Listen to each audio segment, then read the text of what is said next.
안녕하세요. 이지의 이지하게 오늘은 진화와 창조에 대해서 짧게 생각해 봤습니다.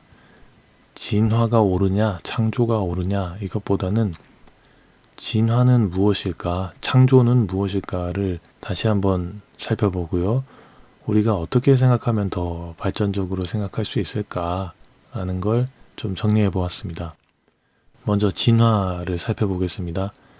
생물은 생활 환경에 적응하면서 단순한 것으로부터 복잡한 것으로 진화를 한다고 하죠. 생존 경쟁에 적합한 것은 살아남고 그렇지 못한 것은 도태된다는 학설이 진화론입니다. 일반적으로는 이 진화를 사실로서 확신시킨 것은 다윈의 진화론이라고 알고 있고요. 그런데 이 진화에 관한 사상을 전개한 사람은 라마르크라는 사람이었죠. 라마르크는 광물이나 식물 또 동물에 이르기까지 분류체계를 세워가지고 그 전체적인 경향을 진화라고 이해를 했습니다. 그 라마르크의 동물철학이라는 책에서는 이렇게 얘기를 합니다. 첫 번째로 모든 생물은 좀 더 복잡하고 완전한 형태를 향해 전진하는 내적인 능력을 갖고 있으며 그 생명력은 생물의 통합성을 낳는데 그것은 질서의 유지와 더욱 발전된 질서를 확립하는 유동체, 곧 열량과 전기성에 의해 실현된다. 둘째, 모든 생물은 환경의 변화로 발생하는 생존을 위한 행동을 담당할 내적인 필요성을 지니고 있는데 그것을 뒷받침해 주는 것이 유동체이다. 셋째, 새로 사용함으로써 획득되는 형질을 세대에서 세대로 전파하는데 이것이 복잡화를 실현했다. 이 원리로 보면 기린의 목이 긴 이유를 설명을 할 수 있죠. 목이 긴 변이 개체들만 높은 나무에 있는 잎을 먹을 수 있게 되어가지고 상대적으로 생존에 유리했다라는 것이 그것입니다.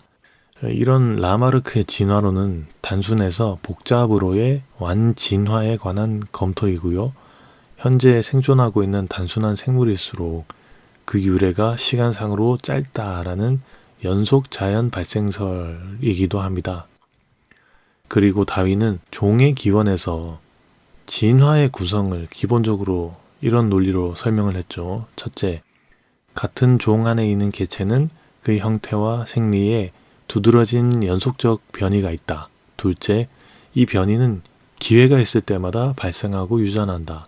셋째, 동물이나 식물의 개체군은 매우 높은 번식 능력을 갖고 있다.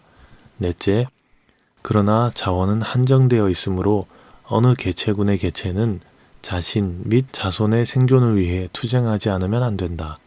다섯째, 따라서 몇 개의 개체 최적자만이 살아남고 똑같은 성질을 지닌 자손이 남게 된다. 여섯째, 최적자의 자연 선택을 통해 종은 좀 더 잘 적응하는 개체에 의해 구성되기에 이른다. 이런 설명의 전제가 되는 것은 유전하는 변이성과 한정된 자원이겠고요. 그 귀결과 자연 선택은 자동적으로 도출이 되죠. 생물의 다양성과 적응성이 미리 설계된 것이 아니라 원리적으로는 변이와 선택의 역사적 산물이라는 이해, 이런 구조가 진화론으로 확립이 되었습니다. 생물 진화를 설명하는 기본적인 틀은 현재도 다윈의 이 자연 선택에 관한 견해를 기초로 하고 있고요. 다윈 이후로는 좀 더 발전한 여러 가지 진화 이론이 나왔는데요. 유전학과 생태학, 여러 가지 방면의 연구로 발전을 했습니다. 첨부한 링크를 참조해서 읽어보시면 더 좋을 것 같습니다. 후려쳐서 이해하면 진화는 지구상의 생물들이 살아가면서 환경에 적응하고 발전해가는 과정을 말합니다. 자, 그리고 창조론은 우주 만물의 생성과 기원을 밝히는 이론인데요. 그 중에 신적인 존재인 조물주, 이 조물주의 주권적 행위에 의해서 우주 만물이 조성되었다라는 견해입니다. 다시 말해서 인간, 삶, 지구, 우주, 역사가 신의 개입에 의해서 다 만들어졌다는, 거기에 기원이 있다라는 주장이죠. 이것은 우주와 그 속에 존재하는 만물들이 자연 발생이나 진화의 과정을 통해서 조성되었다는 견해에 맞서는 이론이라고 알고 있습니다. 대표적인 창조론으로는 바벨론의 천지창조설, 수메르의 엔키 신화, 또 애굽의 레라는 신에 의한 우주 창조 같은 것들이 있죠. 그리고 기독교는 유일신 하나님의 주권적이고도 자의적인 계획과 의지와 섭리에 의해서 말씀으로써 무에서, 아무것도 없는 무에서 온 우주 만물을 창조하셨다라는 하나님의 창조론을 강조를 합니다. 이 창조론은 성경의 맨 첫 번째 선언인 태초에 하나님이 천지를 창조하시니라 라는 말씀에 근거를 하고요. 이런 창조론의 특징은 다음과 같습니다. 첫째, 무로부터의 창조인 거죠. 하나님의 창조는 이미 존재해 있던 어떤 물질을 사용해서 창조한 것이 아니라 완전히 무에서 유로의 창조다라는 것이고요. 둘째, 삼위 하나님의 공동사역이다. 창조는 삼위일체, 성부, 성자, 성령님께서 참여하신 사역이다라는 것이고요. 셋째로, 하나님의 주권적이고 자발적인 의지와 섭리의 산물이다. 창조는 오직 하나님의 자발적인 의지에 의해서 선하고 충분한 이유로 이루어진 것이라고 보는 거죠. 그리고 그 창조의 목적은 하나님의 영광이고요. 또 창조된 세계는 하나님의 뜻을 수행하여서 하나님을 영화롭게 한다라는 것이 그것입니다. 넷째로 전포괄적인 창조입니다. 세계의 어느 한 부분이 창조된 다음에 나머지 것들이 다른 것에서 기원하도록 한 것이 아니라 모든 실체가 본질적으로 하나님의 창조를 통해서 존재하게 된 것이다 라는 관점입니다. 다시 말해서 성경에서 태초에 하나님이 천지를 창조하시니라의 천지를 존재하는 모든 것으로 해석을 하는 거죠. 그리고 다섯 번째로 본질적으로 악을 거부합니다. 하나님에 의해서 창조된 어떤 것도 본질적으로는 악하지 않다라고 보는데 창조 기사에는 보시기 좋았더라라는 언급이 반복되죠.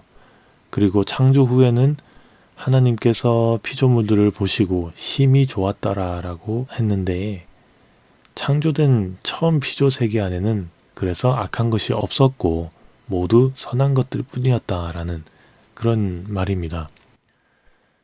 요즘은 또 생명의 창조론을 과학으로 증명하려는 창조과학이라는 것도 있죠.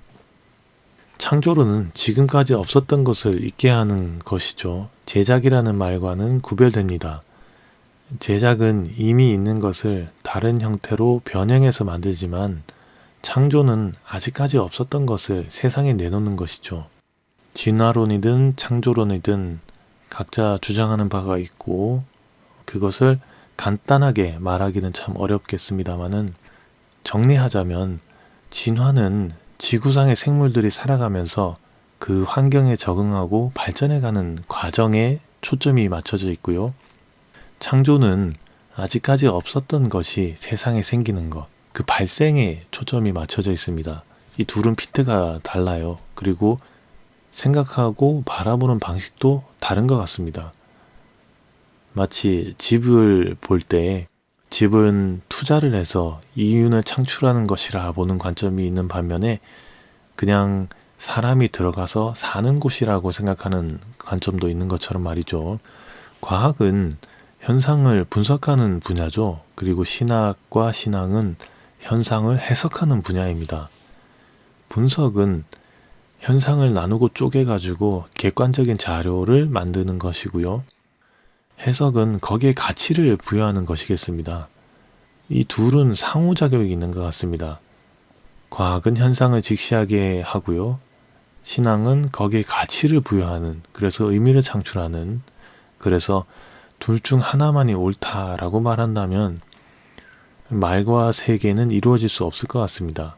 그런데 이게 맞냐 저게 맞냐 뭐 그런 의견들은 쓸데없는 논쟁거리 같기도 해요. 생각해보면 왜 태초에 천지를 창조하신 하나님이 진화를 이루어 가신다는 것이 불가할까요? 만약 이미 완전체를 만들었기 때문에 변화는 불가하다라고 말한다면 그것은 아마도 영원부터 영원까지 계신다는 그 거대한 하나님과 그 역사를 내 잠깐의 삶 동안 혹은 우주의 거시적인 관점으로 볼 때 몇 초에 불과한 인류 문명으로 감히 그것을 다 알았다라고 하는 그런 것이 되지 않겠습니까? 하나님도 구약과 신약에서의 모습이 다르죠. 구약은 굉장히 무섭고 엄숙하기도 하지만 신약에서는 목숨까지도 내어줄 만큼 자유롭죠. 이것을 아버지와 같은 사랑과 어머니와 같은 사랑이라고 해석하기도 하는데 어쨌든 요지는 시대에 따라 상황에 따라 성경의 기록자들이 보고 느낀 하나님의 모습은 조금씩 달랐다는 거죠. 그렇다고 해서 하나님이 변덕쟁이냐? 그게 아니라 늘 품고 있는 사랑이라는 가치는 같은데 현상으로 드러난 모습은 다르게 느껴진다라는 말입니다. 마치 부모가 때에 따라서 아이를 엄중하게 혼내야 할 때도 있고요. 또 한없이 품어주기도 하는 그런 순간이 있는 것처럼 말이죠. 좀 더 생각해보면 과학적으로 빅뱅 이론을 말하더라도 신학적으로는 또 신앙적으로는 그것을 하나님이 최초에 빛이 있으라라고 한 것으로 믿을 수는 없는 걸까요? 창조론과 진화론 중에 무엇만이 맞느냐라는 선택은 엄마가 좋아, 아빠가 좋아 같이 보이기도 합니다. 좀 더 많이 복잡하고 다양한 이론들이 많겠지만 신학과 신앙은 과학을 해석해서 기독교적 가치를 만들어야 하는 게 옳지 않을까라는 생각이 듭니다. 진화가 옳다, 창조가 옳다 그렇게 싸우는 게 아니라요.